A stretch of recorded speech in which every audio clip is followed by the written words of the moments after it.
আমি সবসময় চেষ্টা করি আমার বাসার রেগুলার রান্নার রেসিপিগুলো কিভাবে খুব সহজ আর মজার করে রান্না করা যায়। শাক, ডাল, মাছের এই কম্বিনেশনে এই তরকারিটা যেদিন রান্না হবে বাসায় আর কোনো কিছুই লাগবে না। ১ম এ কড়াইতে কিন্তু থেতো করা পেঁয়াজ, রসুন একটু ভেজে নিয়েছি। তারপরে কাঁচা লঙ্কা দিয়েছি আর কুচো চিংড়ি। চিংড়িটাকে একটু ভেজে নেওয়া হয়ে গেলে এখানে হলুদ, মরিচ, ধনিয়া গুঁড়ো, লবণ আর সামান্য পানি দিয়ে মসলাটাকে আমি কষিয়ে নিয়েছি। তারপর কষানো মসলার ভিতরে একে, একে দিয়েছি পুঁইশাক। শাকগুলো একটু নাড়াচাড়া করে কমে আসলে কিন্তু এখানে দিয়ে দিলাম সিদ্ধ করে রাখা মসুর ডাল।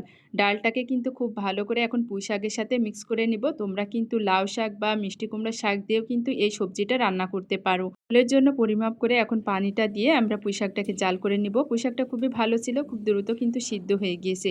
বিশ্বাস করো শাক, ডাল, মাছের কম্বিনেশনে এই তরকারিটা যেদিন রান্না করি বাসার সবাই এই তরকারিটা ছাড়া আর অন্য কোনো পদই খায় না।